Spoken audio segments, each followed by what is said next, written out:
So good afternoon, everyone. Welcome to this joint event between DGB and the ITUC Just Transition Center, where we're going to talk about how trade unions are maintaining climate ambition in this time of crisis. So in this event, you'll hear from trade unions, both from the Global North and the Global South, about how we're moving forward on just transition, good jobs, and climate ambition, despite a crisis of inflation around the world, of high energy prices, of war, and of political discord. But before we get started, I'd like to introduce our first speaker of the day. That's Stefan Kürze, who is a member of the executive board of DGB, the largest trade union confederation in Germany. DGB is the affiliate of ITUC, the International Trade Union Confederation, where I work, which represents 200 million organized workers in 162 countries. So welcome again to this event on just transition and climate ambition in a time of crisis. Thank you very much.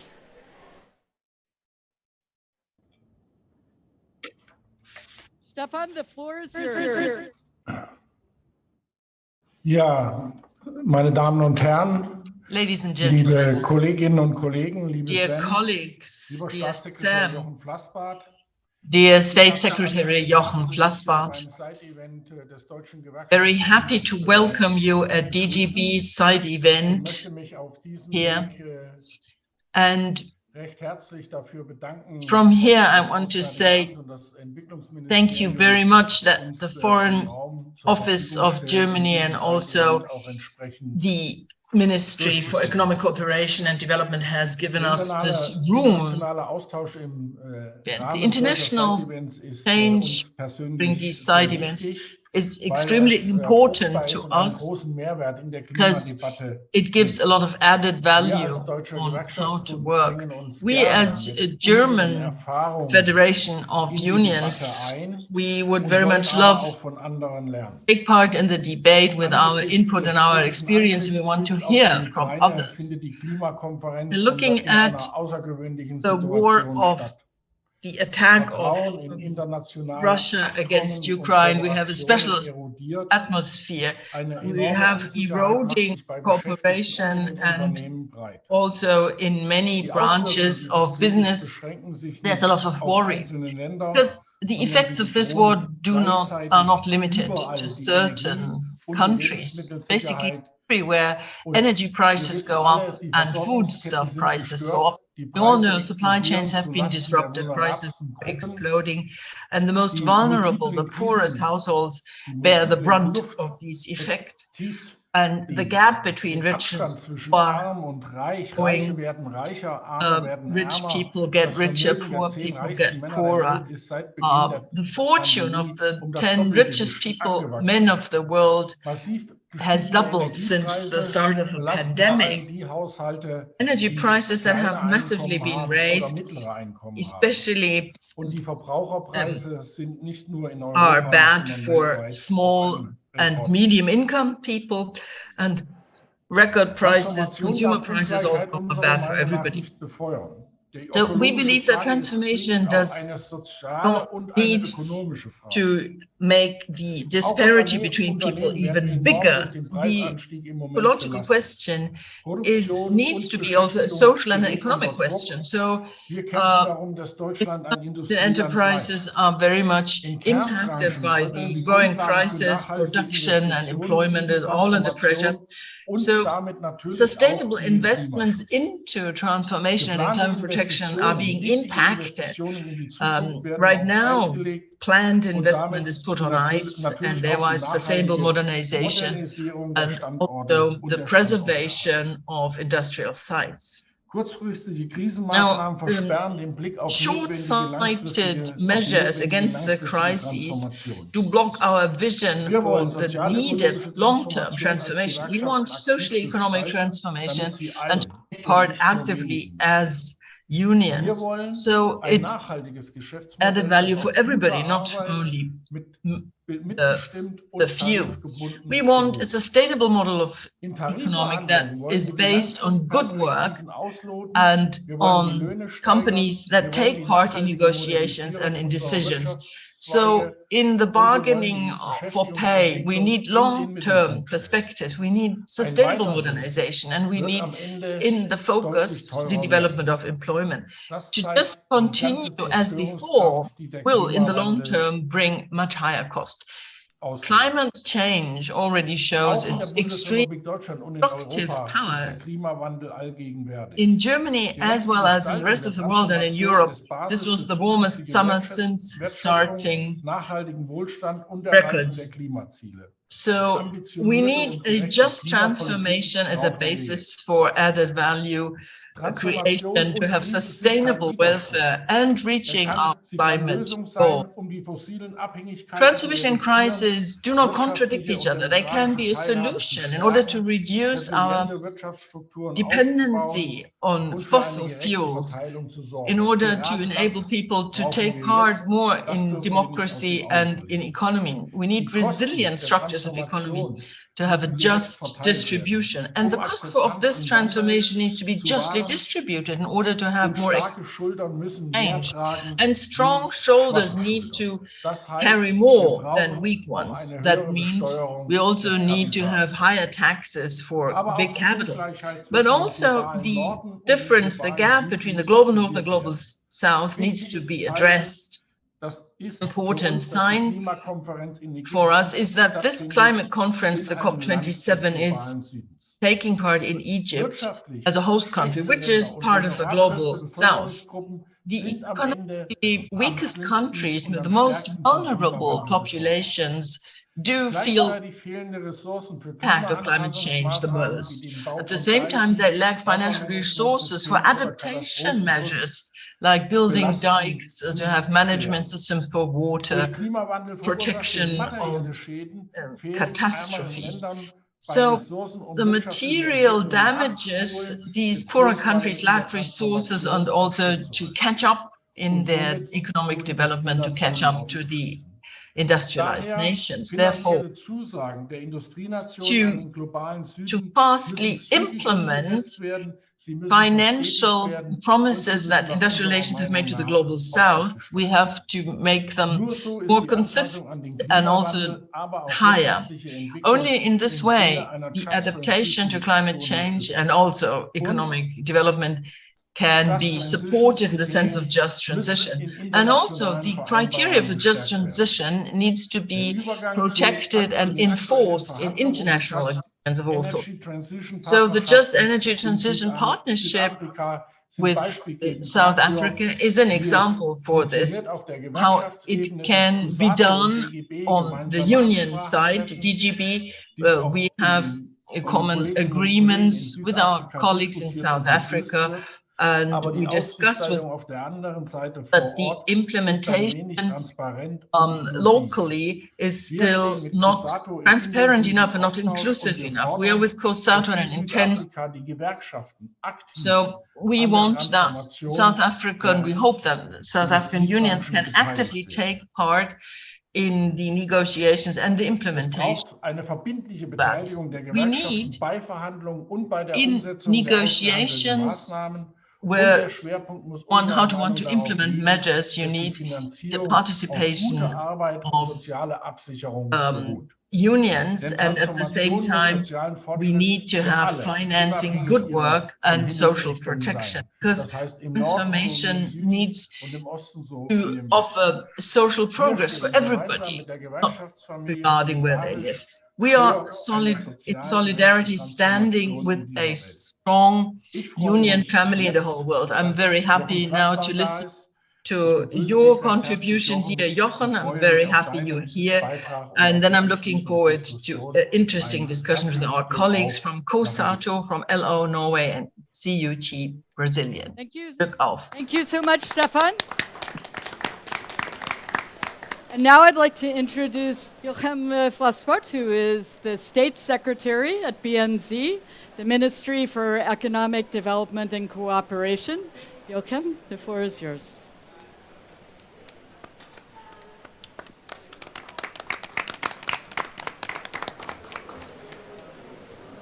Thank you, Samantha. Thank you over the air, sustainably to Berlin, I guess, no, to Frankfurt, to Stefan Kürzel. Happy to be here at this side event, and it's an important one about just transition, and specifically in those times. I mean, we are transforming very fast our economies, and we need to speed up everywhere in the world. Of course, we will have no chance if this is not done in a just way. If major parts or minor parts of societies believe that they are taking the burden of the whole transformation, it will not work. And now, in addition to the challenges we are facing anyway, we do have a geopolitical horrible situation with a Russian terrorist war against Ukraine. We get another burden on the whole transformative agenda. There's more about that than the war in Ukraine. It's also putting a burden on our development cooperation with the Global South. Many colleagues and friends are asking me now that your house is burning in Europe, do you move away from us? Is your solidarity just limited to phases where you are in a quite luxury position? And of course, we have to find answers on that. I think we do it in many areas. For example, on the food crisis, where we organize the Global Alliance for Food Security. But apart from that, also this puts another pressure on the energy transformation. And I want to say a few words about that. As Stefan just explained, and this is a common understanding, we are aware each and every year, each and every month, how urgent the action against climate change is.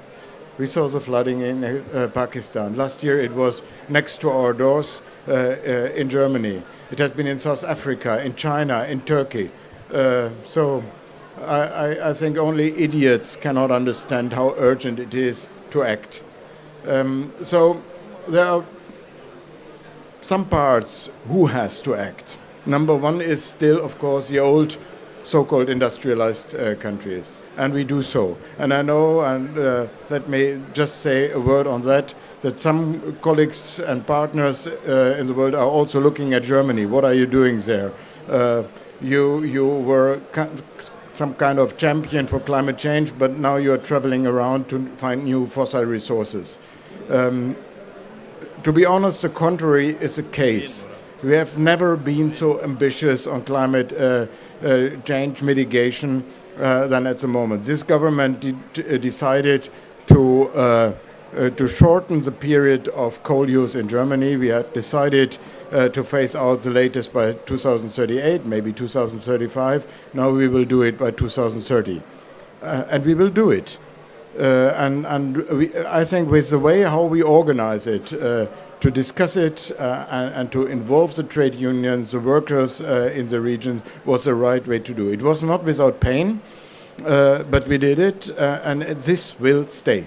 But still, we have to organize something to get sources of new gas, because nobody in Germany, nobody in the world wants us to buy gas from Putin. So if we cannot buy gas from Putin, we have to buy it somewhere else in the world. And that is the only reason why we, for a very limited time, we will have a bit more coal production. We prolonged a bit, 3 months, nuclear use, painful for me as well with my CV, and we buy some gas in other parts of the world. But still, the way forward for Germany is a 100% renewable-based economy, and we will do it as a highly industrialized country earlier than anybody else. So now, moving to others, away from the highly industrialized countries to the emerging economies. I think that is better understood during the last years than ever before, that it is not enough to focus on the industrialized countries. The old world, where you had the nasty north and the nice and pretty south suffering from the north, is no longer the case. everybody has to act appropriately. And now we have to focus on the G20, the emerging economies, and they have to decarbonize their economies as well. But as they are not on the same level of average income, of course, and they want to increase their welfare for their people, of course, it's obvious that we need to find ways to help them to meet this target, to meet this speedy decarbonization while they still have to grow economically in the logic of their countries. And that is where we are discussing about just energy transition. I think, Amanta, we kicked it off at one of the Petersburg dialogues, and I would say it became a success story. In Glasgow, we launched the JET-P with South Africa. In a way, not the most difficult part to do, because if you look at the situation in South Africa, the use of coal is not only a burden for climate, it's also an economic burden for this country. They are over debts. They know that they have to do something economically to move away from this dependency on coal to somewhere else. And where is somewhere else? It's renewable. So in a way, it was not so difficult if you look at the economic terms and if you look at the technical needs. Everything is there. And South Africa is a privileged country with regard to renewables, with solar and wind. The task here again is how to do it in a just way. And honestly, South Africa is more on job-wise, is more dependent on coal than we in Germany ever have been during the last 10 years. But still, for a government, it is a challenge to get people behind them. And so we were, when we pledged last November in Glasgow, the $8.5 billion from Germany, UK, US, France, and the EU, that was a basis. But still, you have to implement it on the ground in South Africa. And we were so happy that the cabinet just recently decided on the investment plan. And this is really a masterpiece, because I don't know whether some friends from South Africa are here, but it's not a secret. I mean, for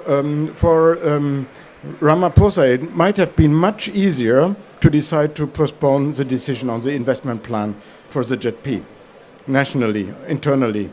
But he decided to go with his cabinet for this investment plan and lay out the basis for spending now the donors country in the right direction for boosting renewables, but also to making policy reforms. And just last Monday, we handed over a highly concessional policy reform loan to South Africa, 300 million from my ministry, to organize this transformational process. And of course, we have to look into the economics of a just transition. And maybe I can mention one point on that. It has to be a holistic approach, nationally in South Africa, but also on the donor side. If you look at it just from a bloodless bureaucrats and engineers point of view, then you will establish the new energy sources in the optimum, where you get the best physical revenues on wind and solar. But unfortunately, they are sitting far away from the regions in South Africa where we do have the energy production right now. If we move it into these areas where we do have the infrastructure, but also the workers and their families and their kids who want to have a job in the future, then you lose a bit, small percentages of efficiency, but you gain a lot of justice and public support. So that's it on South Africa. We will be behind it. The 8.5 billion will be not the last money put on the table by the G7. And as that was, well, some kind of masterpiece in Glasgow, and I hope it will continue to be one, we decided to do more of these exercises. We are negotiating with Indonesia, and we went through the door the last nights to make it happen in Bali when our leaders come together. And it will be endorsed there, so we have a second JET-P with a very, very relevant economy in the world, Indonesia. We are in negotiations still with India, with Vietnam, and with Senegal. Different types of countries, different challenges, but I'm sure this is the way forward, and I'm happy that so many, Samantha, followed our idea, make the transition, but make it just. Thank you. Thank you very much. Thank you. So, I'm losing my headset here. This is bad. So I'd now like to welcome our panelists to the stage. So Boatumelo Mongete, who is the Social Policy Coordinator at COSATU, the Conference of South African Trade Unions. Please, you can sit there. No, you can sit where you want. Okay. Brad Markell, who's the Executive Director of the Industrial Unions Council at the AFL-CIO, the United States' largest union federation. Tiago, you're going to have to say your title for me. I'm a political advisor at the International Relations Department at CUT Brazil. Also the largest trade union confederation in Brazil. And last but not least, Frederick Mock, who is the head of the Department of... You have a new title as well, Frederick? It's Structural and Industrial Policy. Perfect. Okay, so... We're now going to hear from our distinguished panel of trade unionists perhaps some different information about, for example, the Just Energy Transition Partnership in South Africa, but also about how all of us as trade unionists are working to keep our focus and the focus of our members on good jobs and just transition. Because we know when we talk to our members, they know that despite the crisis, there is still a transition going on already. It's not necessarily just. It's going to continue. And if we want it to be about just transition of the workforce and good jobs, we will have to fight for it. So let me start with a first question. On a scale of 1 to 10, how optimistic are you about continued progress on good jobs and just transition? And I'll start with you, Boatumelo. Sure, thanks, Sam. On a scale of 1 to 10, I think I would say it's an 8 for me. South Africa has been very privileged. I think the previous speaker had just said in that we're gone through the planning, especially post-COP26. We have the just transition embedded in our NDCs, which is quite important for development. We have also established the just transition framework through the Presidential Climate Change Commission, which is a commission that was appointed by the President to address issues of just transition and climate change. But we also have the newly communicated Just Transition Energy Investment Plan. It is quite good that we have this type of progress, but also there are lots of learnings that we can find from this Just Transition investment plan. I think the first is that the trade unions had anticipated that there would be quite a number of grants that would be allocated to us when it comes to the Just Transition investment plan. We were presented with the investment plan a couple of days before COP27, which was quite problematic because we didn't get the opportunity to study the investment plan and to see what type of plan this is that was brought forward. There was minimal consultation with labor when it came to the production of the investment plan. Therefore, there aren't any specific needs or allocations to labor that are going to be beneficial for the workforce of South Africa. There's minimal representation and consultation, which is quite a problem, especially based on the fact that South Africa has quite good social dialogue. So there was not a use of the already in institution social dialogue like the Presidential Climate Change Commission. The investment plan was established from a task team that was appointed by the President. This was a very closed task team, which then means that we couldn't have a voice in that. So I think, yeah, being optimistic is something, but also we need to bear in mind that these are workers on the ground that have basic livelihoods that are threatened. and that our optimism shouldn't be just based on the fact that we're receiving funding for a just transition, but should be based on the fact that workers will be able to have sustainable livelihoods, workers will be protected, there will be social protection of workers, there will be investment in ensuring that workers are taken through reskilling, upskilling, and skilling.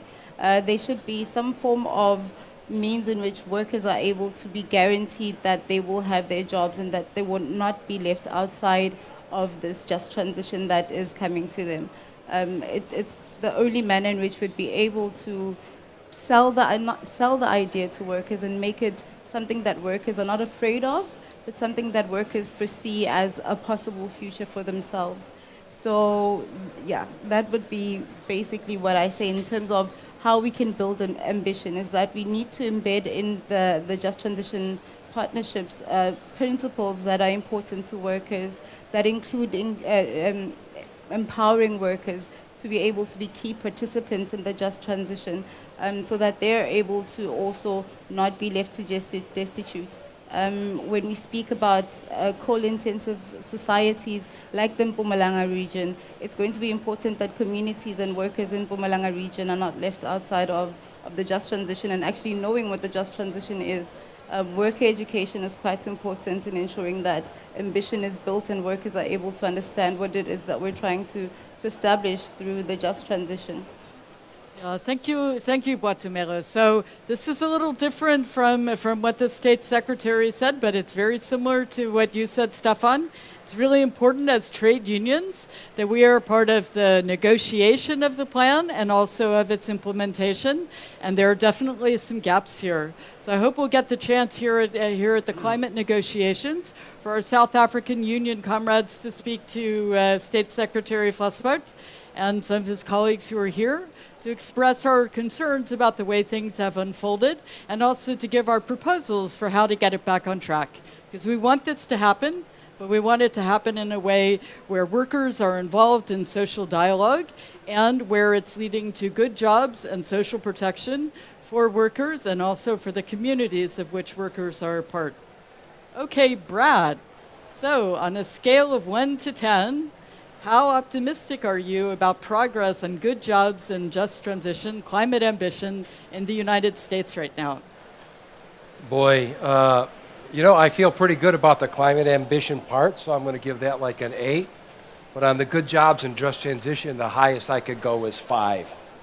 Because in the United States, if you think about social dialogue and the tripartite nature of it, the trade unions are ready to go. The Biden administration is ready to go, and the companies are like, oh, heck no. And so with some rare exceptions, like the offshore wind sector, where we've been able to make connections through international solidarity to the top of the companies, and some places in California where the state regulations are very strong, there really isn't a lot going on for workers around just transition. So I think, it's important for a global audience to know that labor relations and union rights in the United States are in really sad shape. Union density in the private sector is under 7%. And companies who even have good labor relations in their own nation come to the United States and operate on a non-union basis. So, for example, in the auto sector, whether companies are union or non-union, they're trying to move powertrain jobs in the EV sector, which is batteries and electric motors and such, from jobs that are $28 or $32 an hour, depending if it's union or non-union, down to 18 or 20 for batteries and engines. That's going on across the country right now. So I think as we start to see some of the fruits of this recent legislation, we'll be in a better position. We have closed almost 40% of the coal plants in the United States, maybe a little over 40%. If the coal-fired power plant is in a location where the utility can absorb the workers have been reabsorbed in the company, and that's a pretty good transition. As refineries are shutting down in the United States, and they're beginning to, petroleum demand will be down probably 10 or 12% by the end of this decade. They're just laying people off with no transition plan. If you're a coal miner you're being laid off with no transition plan. So we've got the elements in place, but we really have to see it take traction.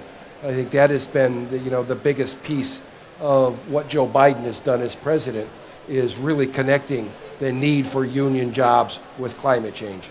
And he makes that connection all the time. And so it's at least given us a little running room, we hope. But no, on the just transition side, 5, clean energy at 8, 8.5. Okay, thanks, Brad. Maybe we'll hear a bit more about the Inflation Reduction Act in the next round. Okay, Tiago. We just had a historic election in Brazil. So first of all, round of applause for a change of government in Brazil. Viva Lula. So in this moment, how optimistic are you about just transition and good jobs and climate ambition in Brazil going forward? We're going to put the past government behind us. Okay, thank you, Samantha. Thank you all for the applauses. And first, thank you all for the solidarity in Brazil since the coup d'etat, denouncing the coup d'etat, the unfair and illegal persecution against Lula, and denouncing the Bolsonaro's government criminal and anti-democratic acts. And if you asked me this 3 weeks ago, probably I would say 0. That's how optimistic I was with Bolsonaro government and the policies that were being implemented in Brazil by the past 5 or 6 years since the coup d'etat. And but now, despite my excitement, would like me to say 10. I need to say 7 or 8 because we had a line that was given us by the elected government of Lula of recognizing labor rights, putting workers at the table to participate in, puts communities on the table to participate on the national plans, and putting the climate agenda, the environmental agenda at the top priority of the country. The situation we have in the country is devastating. So we had in the past few years the total destruction of a lot of our social protection structures, and we had now, so when we're talking about giving social protection for people, for workers who are leaving these sectors, who are being deactivated, like onshore oil production in northeast of Brazil, they are affected by this new legislation, pension legislation, which stops and doesn't allow a lot of workers to access their pensions after retirement. And we're talking about labor rights. We had a huge deregulation on the labor markets in Brazil. Now workers are allowed to do individual bargaining with, and the company can force them to make individual bargaining and not having and collective bargaining, the weakening of the trade unions and the weakening of the labor justice and inspection on labor, which make it very hard to not only analyze the working conditions, but also the environmental standards, what should be kept by the companies and the production in Brazil. And so the situation makes me say that, okay, despite me wanting to say 10, it will be a huge task to make happen. Obviously, when we look back what was the first Lula government, there was an implementation and strengthening of a lot of participatory councils on social and economic council, the work council, the energy council, and we had this position that Lula that somehow they will be back, back with participatory, with workers, with employers, with communities, with other civil society organizations, with local and the national governments participating and debating the future of the country. And maybe a just transition council could be one of these measures, so we can advance by this line. And I think that we can go further on other issues, but I just like to highlight that by being from a country on the global south, when we're discussing this just transition, it's necessary that this transition it tackles the issues of inequality, of gender and racial inequality, of poverty, and so the unemployment, which is very high in Brazil. So when we are talking about just transition, it's not just guaranteeing some jobs and some work and some social protection from some sectors. We need that this transformation, huge transformation in production that are needed in our society, it also tackles these historical and structural issues that happens for most countries on the global south. Yeah, thanks a lot, Thiago. So it's been a pretty bad few years, but we're hopeful for the future under the new government, to sum it up. Okay, so Frederick, we heard from Stefan and especially from the State Secretary that Germany is resolute on its climate targets, but in the interim, got to make sure that people can heat their homes this winter. You don't have to turn the lights off, but over the medium to longer term, the targets are still firm, and Germany is still determined to work with trade unions to find good pathways for workers. So, on a scale of 1 to 10, how optimistic are you right now about just transition and good jobs and climate ambition in Germany? Yeah, thank you, Sam. So I will switch into German. Ja, vielen Dank. Die Well, thank you Frage very much. Your keine question ganz einfache, is not very weil easy es mir so ein bisschen geht wie Brett. Man because kann aus I feel a little verschiedenen bit like Brett. Perspektiven auf There are die different perspectives. Herausforderungen schauen. Wir haben uns Look ja at auf den Weg gemacht in challenges Deutschland und hatten Started on our 2021 noch eine trajectory. Verschärfung unserer Klimaziele. 2021, we even Und heightened our mit der neuen climate Bundesregierung im goals, letzten Jahr and ist diese Verschärfung the der new Klimaziele eigentlich auch mit Maßnahmen government hinterlegt last worden. year Und im letzten has Jahr even sah es eigentlich ziemlich projected gut aus. Wir waren measures als Gewerkschaften sehr optimistisch. even higher climate goals. Auch So we as Umsetzung unions were quite kommen, weil optimistic das, at was wir immer that kritisiert time haben, dass that Ziele we get to verschärft werden, implementation, aber die because Umsetzung what nicht we vorangebracht criticized was wird. that the goals were Deutete more sich dann ambitious, in but einem we sehr viel besseren Licht an. make any Dann kam progress. der But at that schreckliche time, Angriff von Russland auf everything die looked Ukraine. positive. Damit haben sich But then natürlich so die was Grundfesten the eigentlich terrible unserer attack of Transformation Russia deutlich on verändert, weil auf Ukraine. einmal die Brücke So the Gas basis of all our assessments changed. eingestürzt ist, muss man sagen.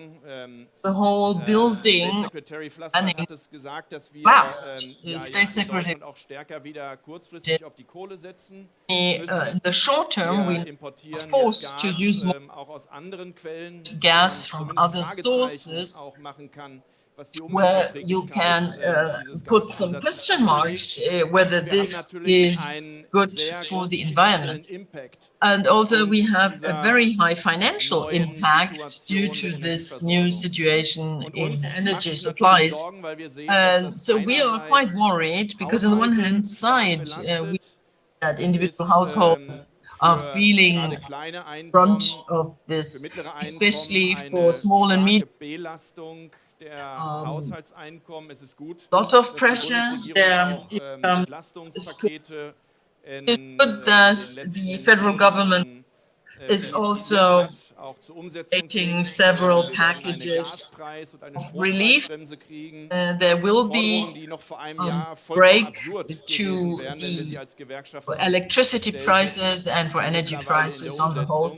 So this been absurd a few years ago, but now this is being implemented. But we see also that the sectors that are in already transforming, that they are facing very high energy prices. So if during your manufacturing process you're using a lot of money to buy energy, then you lack money for investments that would help.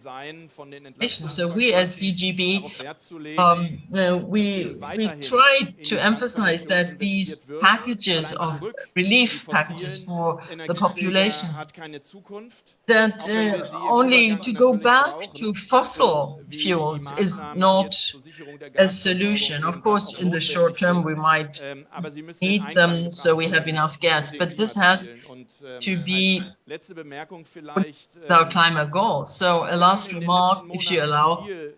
Last few months, we have talked a lot to representatives of companies, of workers, employee representatives, and the answer is always we want to continue on our way to transformation, but the framework needs to be implemented. Our workplaces are good, our work is good, and we still can participate in decision-making of enterprises.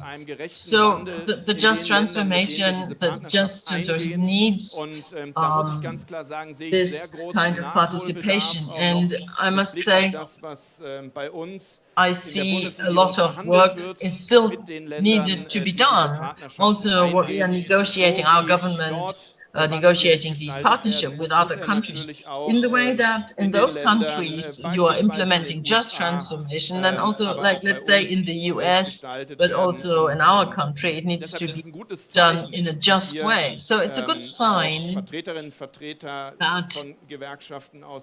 we have representatives of Global South and Global North countries, because we need to stand together. The union members need to stand together to implement the just transformation.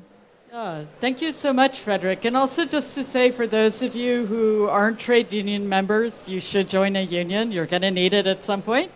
But for us as a movement, I mean, we have unions in 162 countries around the world, and we're an internationalist movement. So last night, we met as unions from countries such as Germany and the United States, South Africa, Senegal, India, to talk about these just energy transition partnerships and what's really going on with them. And this solidarity that we have as the union movement, we hope is going to help us to get a just transition for workers that is actually just and brings good jobs. So let me go to another question. So Watumelo, in the just transition in South Africa, what is the role of the state now? And what would COSATU like the role of the state to be? The role of the state is quite an important part of the just transition, and actually being able to bring together different stakeholders' views and opinions on what the just transition should be like. What we hope this role of the state is going to be in the just transition is to be a key player, firstly, in advocating for the just transition. And what we feel like this should involve is that the state should invest more in ensuring that there's sufficient skilling. The state should ensure that they listen to what the trade union movement is saying, and that we have what we call the COSATU Just Transition Blueprint for Workers. This is a very important tool that the state can use to enhance the already established frameworks, the already established investment plans, to ensure that the workers' priorities are taken into account.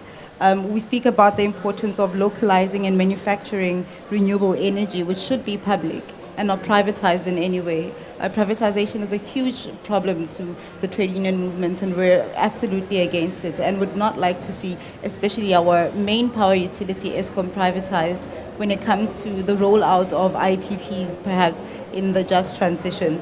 We want the state to guarantee that there will be no job losses, and that in the event that there are job losses, the state will be able, through policies, to ensure that these jobs are guaranteed through jobs plans, through redeployment, and there should be sufficient legislation to ensure that workers are not left to destitute. We also feel like there should be sufficient policies to ensure that there is ownership for workers and communities that will ensure that they participate through the just transition and be able to create sustainable livelihoods. We're looking to see the state implement policies that force employers to have sector-specific plans, including workplace plans. The state needs to have meaningful engagements with us. The state cannot bring to the table communication via not through the correct channels that are institutionalized. So we want meaningful engagements, and the state needs to use NEDLAC and the PCC as key role players in holding social dialogue. We also want the state to listen to us in terms of the type of sectors that we've identified, especially through our blueprint. There are 3 sectors that are identified in the JET IP.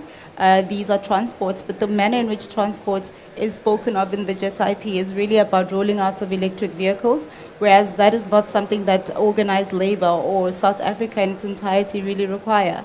What we need is sufficient and efficient public transport to be invested in to ensure that there's infrastructure and that people are able to transition in the transport sector in that manner.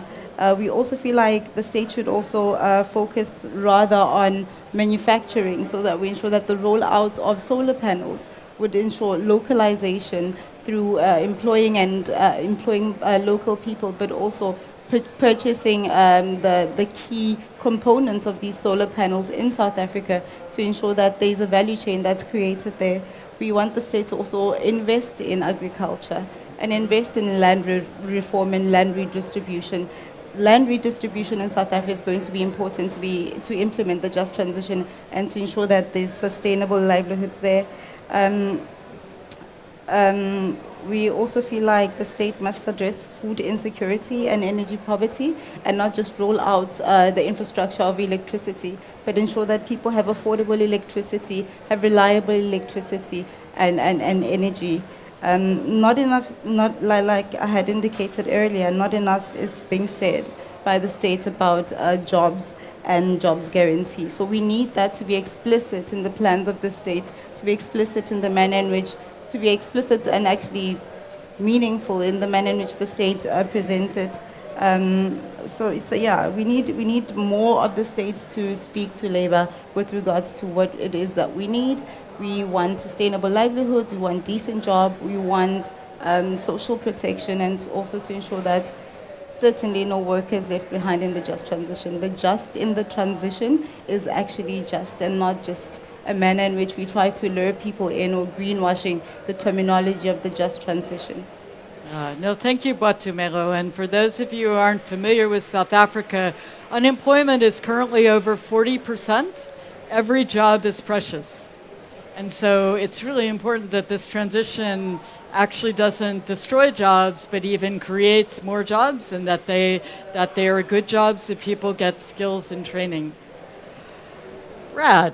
So we've all heard a lot about the Inflation Reduction Act, and which is also in the U.S. an attempt to do some of what Boitumelo's talked about, which is to have value chains in the United States for clean energy, and also to get more manufacturing jobs back into the U.S.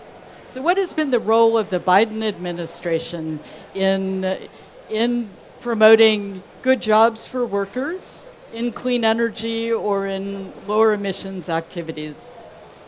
Boy, it has been a real delight in the past 2 years, especially given who the president was right before Joe Biden, and little Jekyll and Hyde situation there. Joe Biden came in right from the start and made an executive order on climate that used the word union more than it used the word climate. And that really set the tone. He talks about union jobs every time he talks about climate solutions. And from the beginning, they've had a interagency task force on worker empowerment, because we have some pretty bad labor laws in the U.S. It's extremely hard to organize a union. But the Biden administration has pushed out really hard on that, with aggressive enforcement from the National Labor Relations Board, with as it's giving out government money and some of these grants, really putting conditions in there, asking the companies to make representations about how their workers will have a free and fair chance to join a union, and just at every turn in what in the United States is known as the bully pulpit. The Inflation Reduction Act itself is maybe the most American way of making industrial policy, which is through tax credits to corporations. My tradition in the auto industry, the UAW and the industrial unions have been pushing for industrial policy for 40 years. I don't think any of us imagined that we would get it through the tax code. But here we are. We've got these really significant tax credits for clean energy, as Sam said, for clean energy manufacturing, that are going to lower the cost of clean energy by 30 or 40%. And that's a significant advantage for clean energy, and that is what is going to push clean energy into the marketplace. And what we really think is that, like Obamacare, we have this crazy private insurance system in the United States for health care. This is going to become a policy that is essentially irreversible because it's so popular and because it starts creating jobs. It's just passed, so we don't really see a lot of the investment yet. But in the next 2 years, when another Democratic nominee has to run for president, we will see those jobs, and it's going to really, I think, change the tone of the discussion in the U.S. Can those jobs be all organized into union jobs? We'll see. We are certainly making big plans and staffing up for that. But it's, after 40 years of being in the trade union movement and seeing decline and attacks, and really, a Republican Party that was opposed to unions and about half the Democratic Party that didn't really care, this is a breath of fresh air, and we feel like there's some wind in our sails, and man, we're ready to run with it. Yeah, woo. Okay, that was optimistic and encouraging. So, Thiago, we had a great discussion yesterday about the role of the state and the role especially of companies like Petrobras in Brazil and what they can do to drive both good jobs and a clean energy transition in Brazil. So what do you think the role of the state will be going forward? We know climate and just transition will be one of the big priorities for the new government. Yeah, I'd like to start responding a question you didn't made for me, but what was expected to do that the role of state in a just transition, and it is completely different from what Bolsonaro did. Last year, the Bolsonaro proposal for just transition was to extend the coal production for 15 years until 2040, and at the same time that he was dismantling the social security system and the labor regulation. So they basically, what he's saying is not, he's just keeping some jobs without any right and without any guarantee of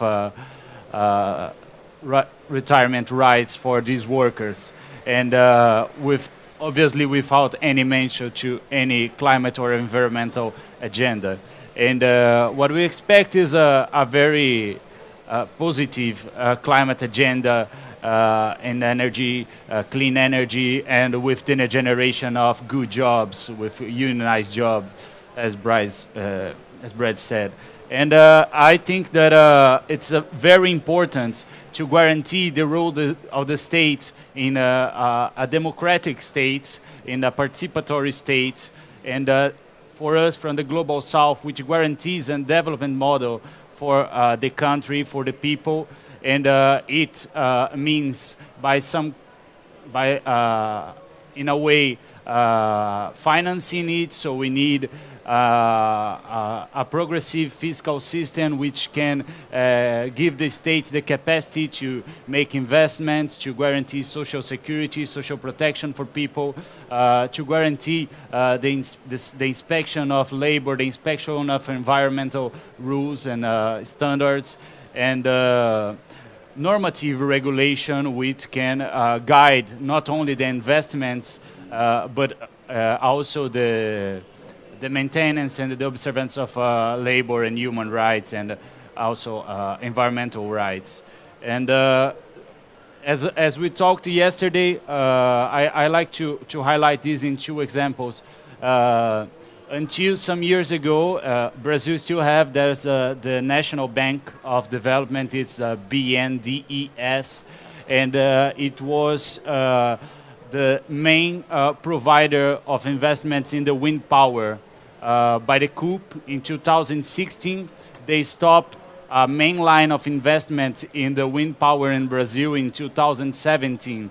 The implementation of new wind power plants, especially in the northeast region of Brazil, dropped, I don't know, by 80% almost since then. So there's a huge importance of the state in Brazil as a guarantee of investments and good investments, which lines not only the implementation of these clean energy plants, but also the human and labor standards for the workers.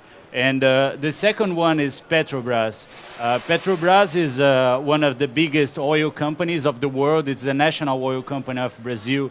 And until 2016, the year of the COP, Petrobras was one of the main investors in the development, research and development of renewable energies in Brazil.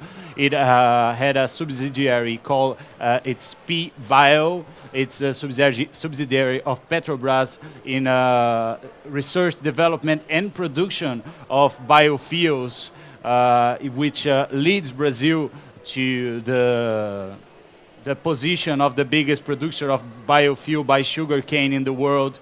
And also, it has an important role in establishing wind power plants, especially in the northeast region.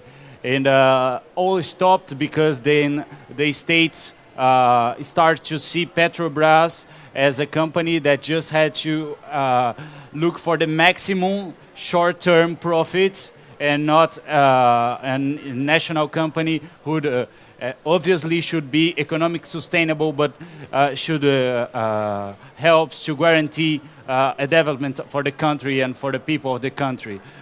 For example, now with the oil crisis due to the prices, to the war in Ukraine and to the pandemic, in Brazil we had a production of oil which is much cheaper than the international prices in which it's sold.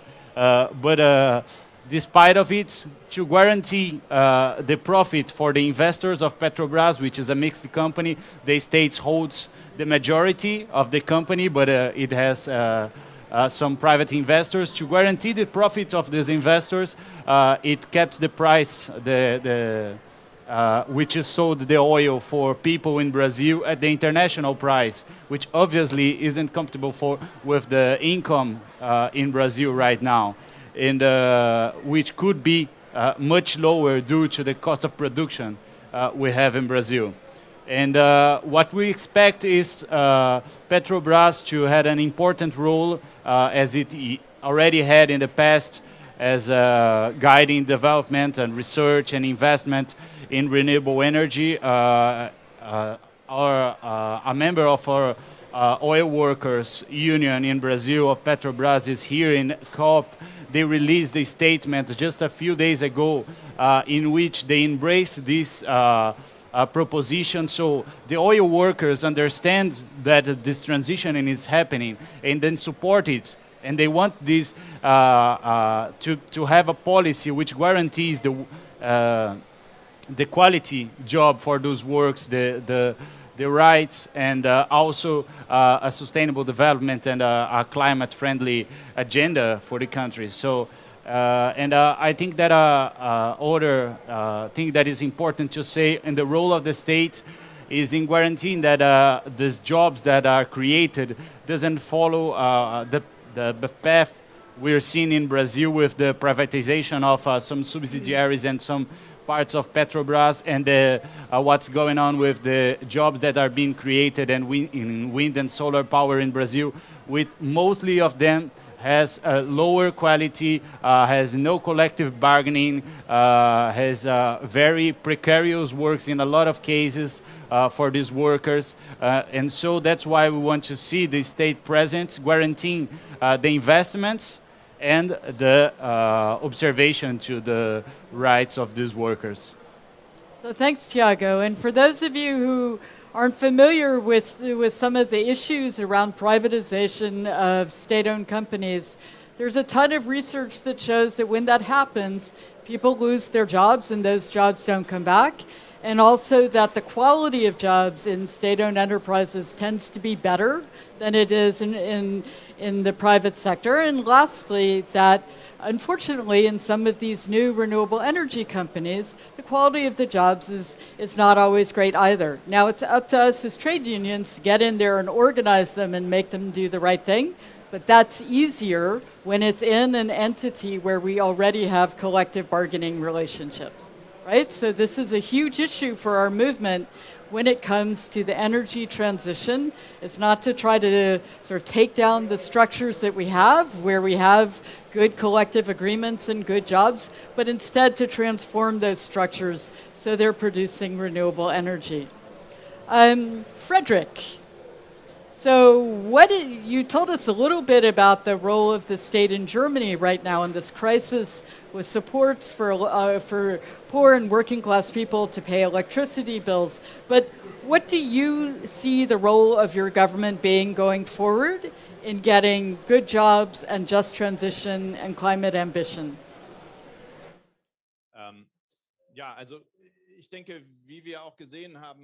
Well, I think, as we have seen just in the contributions of my fellow speakers, colleagues, of course, the state has an important role to play in transformation. During the last 15 years, we had two large crises. We had an economic crisis, we had the pandemic, and now in Europe, we have an energy crisis. So basically, so during those times, if we did not have a strong and capable state that acted, we would not have such an easy way to get along during these crises. So for us as unions, I think we can draw the conclusion that especially how to implement the transition,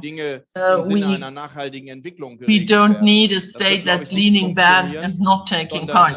No, we need a state that establishes a strong framework and also gives contributions for investment, like state investments.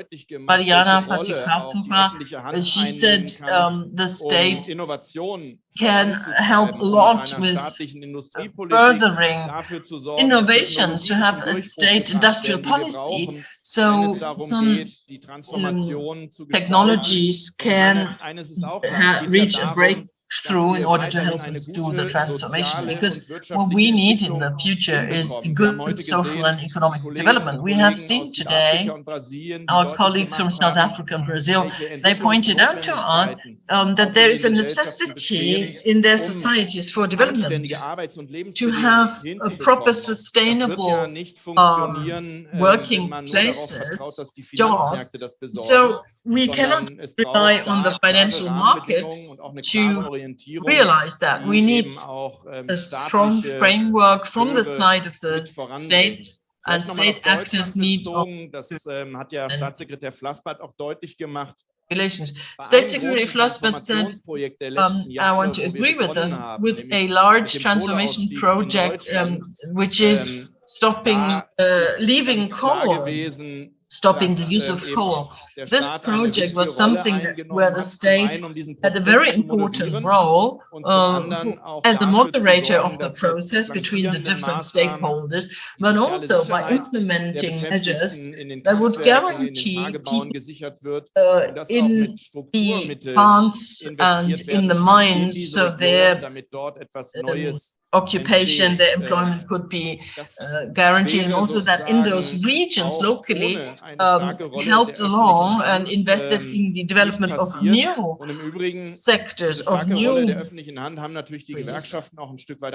Of course, we as unions, we asked for this contribution because we see responsibility also on the state side in this just transformation. It needs to keeping in mind the common good, the welfare of everybody. People laid off in the old industry need to have perspectives. This is very important. I think, like Bart said right now, in the US, it's very important that you have new perspective. Like if you think of the Rust Belt in the US, I mean, there were mistakes made, but there were no perspectives for our colleagues. So people just left. People left and migrated because there were no perspective in their own old home. So unions are struggling and fighting for certain things in the whole world. We want transformation going forward, but combined with social protection and social progress. This is extremely important. My last point, in the end, and this is what my colleagues also have emphasized, it is always about investment. We want to reach our climate goals. We need to invest more in new technology, in climate-friendly infrastructure, in the resilience and in adaptation of countries, of cities. And this money taken out needs to be invested. There are a few technologies that are only start, so they are not yet a business case for any business-minded enterprise in our countries nor in other countries. So we need finance instruments. I'm thinking of, for instance, green production of steel or cement that does not use CO2. So some basic industries need to be further developed technology, and we need measures so we can reach our climate goals. And fast, because this is necessary. If we wait for petition to bring about some progress, our time, we will lose jobs and also our fight against climate change. So it's pretty clear in both industrialized countries of the North and emerging economies of the global South that the state plays a key role. Gets everybody to the table, it drives forward their transition. If it's a good state, that is, it's friendly for workers, for the working class. It's also taking care of us in this transition. It has fair tax. It's investing in jobs and in people and in social protection. And that's true also in the United States, where maybe we don't have such a good experience with the state. Now, I'm a little disappointed in my fellow trade unionists, because usually we would have to sort of wrestle the microphone away from each of you, because you would each want to speak for half an hour. So, but we have time for a last round of questions, if you'd like to do that. And I think I'd like to take it back to our members, right?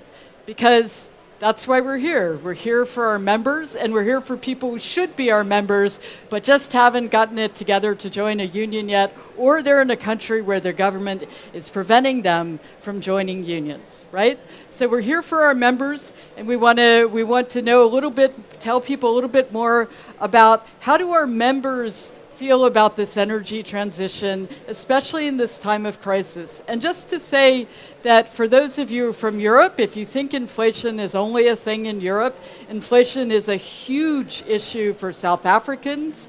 In South Africa, where you're importing petrol, and it affects everything in the transportation and in the agriculture system in Brazil. Even though you're not importing, you're importing the prices of oil and gas. So really poor and working class people in all countries are struggling right now because of this burden of inflation and also of price gouging by big companies, right? So people are really struggling. And then in addition, we're going to have an energy transition. So, Boatumelo, how can we as trade unions keep our members and other members of the working class who we also serve? How can what are the things that we can do? What are the things that governments need to do? What are the things that employers need to do so that we can keep moving forward on just transition and good jobs? I think, Sam, one of the main things that needs to be done is to secure the jobs of the workers that are in these sectors. That is going to be very important, not only for our membership, but also to ensure that the economy is able to function sufficiently. So enabling workers to be part of jobs and to ensure that the government is also there as a safety net to ensure that these workers are actively participating in the economy as consumers. Even as consumers, it's quite important to ensure that workers are able to have a livelihood. It's going to be important for employers also to ensure that they have workplace plans that are specific to workers and plans that are not just short term, but plans that are long term to ensure that these workers remain engaged and that they are not left outside of jobs. I think for South Africa, especially because unemployment is such a huge impact, it has such a huge impact on not only our economy but our people as a whole, it's going to be important that we invest in job creation, we invest in keeping jobs, and we invest in jobs that are decent, that have a living wage, and that don't continue the inequalities that are present in South Africa, especially because a lot of people are outside of the economy. I think also it's going to be important that as trade unions, we understand that the informal sector is quite important when it comes to formal work and that these run parallel. So being able to ensure that workers in the informal sectors are able to be unionized themselves, that would also be quite helpful in ensuring that workers are protected in this just transition. Okay, thank you. So Brad, we just had the midterm elections in the United States. Went a bit bad, could have been worse. Can always be worse in the U.S. So what are our members and people who should be our members, union households, what are they thinking right now? Well, I think I want to go back, to what was mentioned about the Midwest and the kind of train wreck that was, right? I went through a plant closing, and my GM plant closed, and it's tough, right? And so that happened over and over in the U.S. over the past 30 years or so, and there were no adjustments for anybody. In the U.S., you're on your own. If you lose your job, you lose your health care. And there's been some really fantastic research about the political effects of that. David Autor from MIT wrote some papers around the China shock and how where the trade with China opened up and caused job loss and then caused a political shock in the U.S. And and a rise in inequality and a decline in the standard of living in a lot of areas. And what we know from political science research is that where authoritarians rise, that kind of inequality is always present. It doesn't always lead to authoritarianism, but it's always part of the recipe. And, I think we have to remember that most of our members would like to go to work, earn a good living, and then have a family life, right? And the politics that they get and the messaging that they get is highly filtered by the media. But for the trade union movement in the U.S., a lot of direct contact now. We have really sort of doubled down on member-to-member and issue campaigns. I think it's part of the reason that the election was not as bad as some people were fearing it was. The Culinary Union in Las Vegas, for example, knocked on over 1 million doors during this election. And I know in some parts of Europe, if you knock on people's doors for the election, that's going to be trouble. But in the U.S., it's kind of accepted, right, that unions will be knocking on union members' doors, spending maybe a minute with them to tell them about issues and find out where they're at. We have to do this to create this durable political coalition for the decades of climate action that we need. And a just transition and good jobs and the creation of good jobs, making sure that solar and wind, as they rise in the U.S., as they have been and certainly will now, are providing good jobs, sending that signal that climate action is good for the economy. Climate action is good for you and your family, not just because we're not going to melt the planet or we're going to be getting rid of pollution, but there's actually something there in terms of job creation. In the U.S., we suffer from a long-standing trade deficit, really huge trade deficit in manufacturing and autos. Almost half the cars sold in the United States are made someplace else. And, you know, we've been really trying to figure out, how do we fix this? Clean energy manufacturing, as Sam has heard this a million times from me, but a defining feature of the clean energy economy is spending that used to be on fossil fuels declines, spending on, that's replaced by spending on manufactured items, right? So coal, oil, natural gas decline, turbines, solar panels, advanced batteries go up, on and on like that. So establishing a clean energy manufacturing sector is really important if you're going to have success in a clean energy economy. That the manufacturing piece is really important to just transition, because unlike the solar panels, who sort of have to go where the sun is, and the wind turbines, who, you know, where the wind is, manufacturing can be pushed to communities that have lost jobs and need investment. I completely agree that investment is the key. If you want to revitalize the community, if you want to convince somebody they're not going to be left behind, you have to push investment to where they are. And too many times, companies, especially, or political elites, want to talk about training. Training doesn't create jobs, right? Investment creates the need for training. And in fact, calling for training is sort of like blaming the victim, right? It's like, hey, we can't do this because, oh, the workers don't have the skills. When in fact, you know, we've lost 6 or 7 million manufacturing jobs in the United States over the past 10 or 12 years. It's not like people don't remember how to do manufacturing. It's not like manufacturing has changed that much, actually. So the call for training really is a diversion by elites from what they've done to the economy, right? And so we always call for investment, and that's what our members respond to. They want to hear about new jobs, new investment, the chance that them and their kids are going to have a chance to go to work. And as I said, for 90% of our membership, that's where their heads are at. They're going to pay attention to politics maybe every 4 years, every 2 years. In between, they just want to go to work and live their lives. And so that's, you know, for us, always remembering jobs, jobs, jobs. That's where people's heads are at.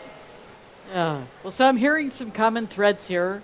I'm hearing a desire to have clean energy value chains in the country, also from South Africa, from Casatu, and from Coot Brazil, and from the US.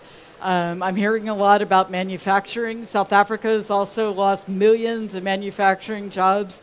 Used to have an auto sector in South Africa. Brazilian auto sector has also been decimated under the Bolsonaro regime. So there's a desire to localize production of the things that we need for this transition, because that will create more good jobs in every country, rather than some countries being on the end of the value chain, just producing minerals and commodities, but not being able to secure those really high quality jobs. And just on skills and training, I mean, you know, in plenty of places, sure, like the call for skills and training is not a substitute for jobs. But in other places, there is a need for skills and training, because we have young people in a lot of countries like South Africa who have never been in work, right? There's a huge youth unemployment problem. And so there are certainly groups, large groups of potential workers in different countries who do need skills and training, and they need those good jobs to go to. So Tiago, your members, I mean, CUT is a social movement union, so you have proud traditions, just like Casatu. So what are your members feeling as they face these crises of inflation, but also this dramatic moment with the new government?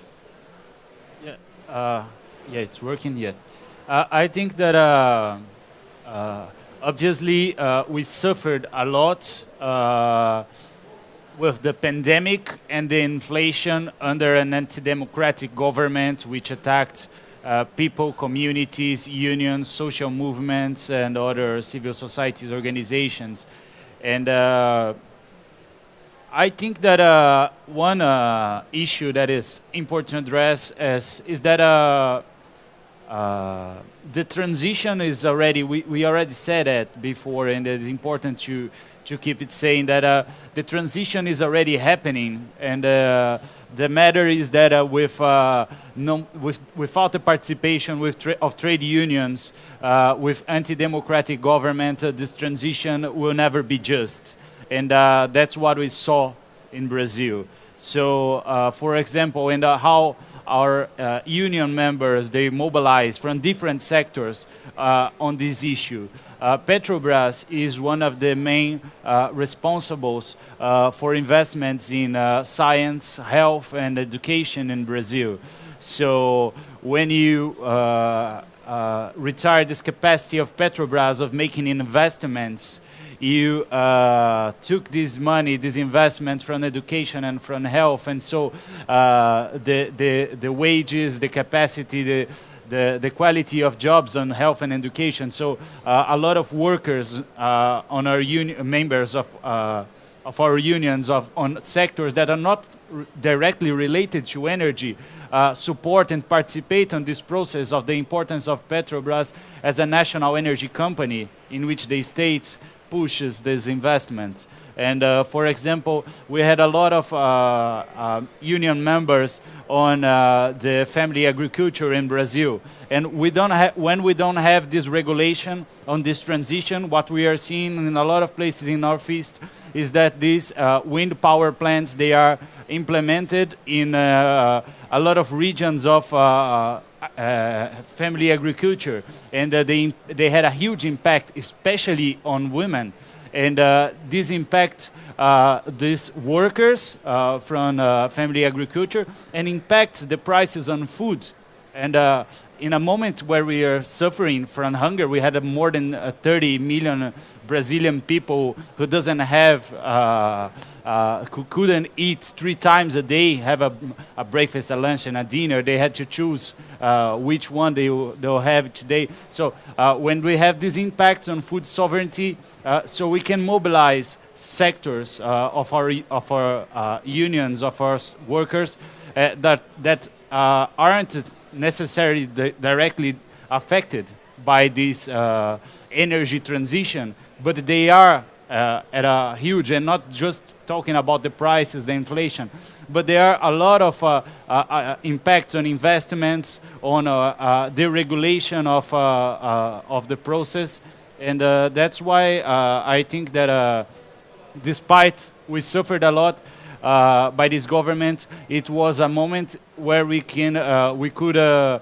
join different sectors, not only from our union members, but from society at all, from communities, from social movements, from NGOs, so to have a clear voice and to go against the politics that were being implemented in Brazil, and to change the government, and hopefully to change the politics through a just transition, and not only that, to a just society in Brazil. So a just transition is first and foremost about good jobs and more good jobs, because that's a way to alleviate poverty. But it's also about measures of social protection. In Brazil, sometimes delivered through Petrobras, through your state energy company, in education and in health. And when you start to cut those things, and when you have a crisis that you've had in Brazil and South Africa, you have millions of people who are going hungry. Actually, people are working full time, they're going hungry, they can't feed their families, they can't afford to pay for transportation. So those things have to be fixed so that we can have a just transition. And then it comes down also to prices, right? People have to be able to afford energy, they have to be able to afford food. So I have to go to Frederick. So maybe Frederick, okay, he's giving you the word, Thiago, so there you go. Yeah, I just forgot to mention, because we were talking about manufacturing, and one big issue we are having, and it's mobilizing our industrial workers, union members too, is that with this transition having been not just, have been a lot of unfair at all. So what we see is that, for example, for the oil production in Brazil, we manufacture a lot of the machinery and pieces that is used in these sectors. But for wind power, and especially for solar power, we need to import most of these the pieces and machinery. And when we do so, the investments that are made in these sectors, most of them just goes out to the other countries, doesn't stay in Brazil, doesn't produce jobs in Brazil. So because a lot of these sectors like a wind power plant or a solar power plant doesn't need more than 4, 5, 10, 15 operators if it's a giant power plant. But a lot of the jobs in these sectors are in the manufacturing, the industry. And when we don't have the investment in the state, the coordination for a just transition, so we just have the transition. So we don't guarantee the jobs, we don't guarantee the work when we don't guarantee the state as a provider of regulation, investments, and justice for society. So another call for manufacturing and value chains around renewable energy to be in the country, because that helps to increase social acceptance by workers, but it also brings jobs. Frederick, your members in Germany. Ja, wir haben ja, wenn man am Ende dran ist, ist es Yes. immer, Okay, I'm the last to speak. So basically, it's not easy to speak about something. Ähnliche Diskussionen, Have vergleichbare Diskussionen. discussions that can be compared to those you dass having. wir als Gewerkschaften What is important is that we as unions müssen keep uns darum strong. kümmern, We need to take care that during this transformation process we are going through, our members diesen Veränderungsprozess are auch zu gestalten. enabled and empowered Wir wollen to nicht, dass sozusagen unsichtbare design Hände this oder process. Mächte We diese don't Veränderungen in die want Hand that nehmen, there sondern wir are wollen some unseen diese powers that take Veränderung over this gestalten. Wir haben in Deutschland transformation ja process. ein We want to do it ausgeprägtes System ourselves. von In Germany, Mitbestimmung. we have Jedenfalls a da, very wo, good Gewerkschaften stark system sind, of wo participation in Arbeitnehmerrechte decisions, zählen, especially where spielt unions are Mitbestimmung eine strong. große Rolle. Und So, wir wissen aus workers' Studien, dass participation dort, in wo die enterprise Beschäftigten decision making auch is very selbst established ihr in Germany, Arbeitsumfeld gestalten where können, Ideen employees einbringen can können, ihre bring in their input Ideen and auch design in diesen their own working Veränderungsprozess place, their einbringen können. ideas in Unternehmen nicht nur a nachhaltiger change process. wirtschaften, Their sondern auch enterprise have wirtschaftlich more sustainable and also und economically more erfolgreicher sind, weil man natürlich successful das gesamte Schwarmwissen nutzt, outputs, was because zur of Verfügung course steht. Und ich glaube, you are using das the collective einfach im intelligence of Hinterkopf, everybody. So if you keep that in bedeutet mind, für uns, I dass es think darum this gehen muss, dass in means diesem what we Transformationsprozess need to do nicht is that in this die transformation process, Arbeitnehmerrechte und Mitbestimmung geschliffen werden. Das wäre sozusagen ein schlechtes participation Beispiel, and wenn wir uns rights to participate daran orientieren of würden, sondern es muss aus unserer unions Sicht need to darum be gehen, highly dass respected. So natürlich, from our point of so wie auch die view, Kolleginnen und Kollegen das just like geschildert my haben, die esteemed Frage colleagues have der described it, Gestaltung, die Frage von how to Arbeitnehmerinnenrechten eine design große Rolle spielt. our Wir sehen das our in rights in Tarifverträgen, participation. das ganze For Thema instance, in collective Transformation bargaining intensiv agreements, behandelt the wird. whole topic Unsere of transformation is being Industriegewerkschaft intensively Metall, die die discussed. For Automobilindustrie instance, our organisiert, metal schließt sogenannte union, Zukunftstarifverträge ab, in they denen are ganz now konkret auch establishing über so-called Investitionen in die Entwicklung future von Automobilstandorten bargaining beschlossen werden, agreements, wo das Thema where they Qualifizierung speak eine Rolle spielt. and Nicht qualifying nur in dem Bereich, for auch new in skills anderen is a Bereichen, very aber das ist important ein topic, wichtiges where they Zeichen und speak es about zeigt dort, wo certain Arbeiterinnen und industrial Arbeitnehmer auf sites where Augenhöhe currently mit we den are Arbeitgebern producing verhandeln, old-style kommen am cars. Ende gute What will Lösungen happen bei there raus. in the Da, wo die future? Arbeitgeber So das we vielleicht nicht have a sofort very einsehen, braucht es dann auch mal die starke Hand sometimes der we need Beschäftigten vom to Werkstor. express our opinion quite Und strongly or wichtig even ist, go dass on in einem strike sozialen Dialog, to in show Verhandlungen darüber lawyers that dann auch we need to gute negotiate our Ergebnisse future erzielt werden. Das ist das Modell, and mit have dem wir quite in good outcomes. Deutschland This über is the Jahre gut model gefahren sind. Das ist das we Modell der in sozialen Germany for many Marktwirtschaft. years Und have wir wollen had das good auch outcome. It's auf called die Zeiten social der market Gestaltung der economy, Transformation and übertreiben. we Also want starke Mitbestimmung,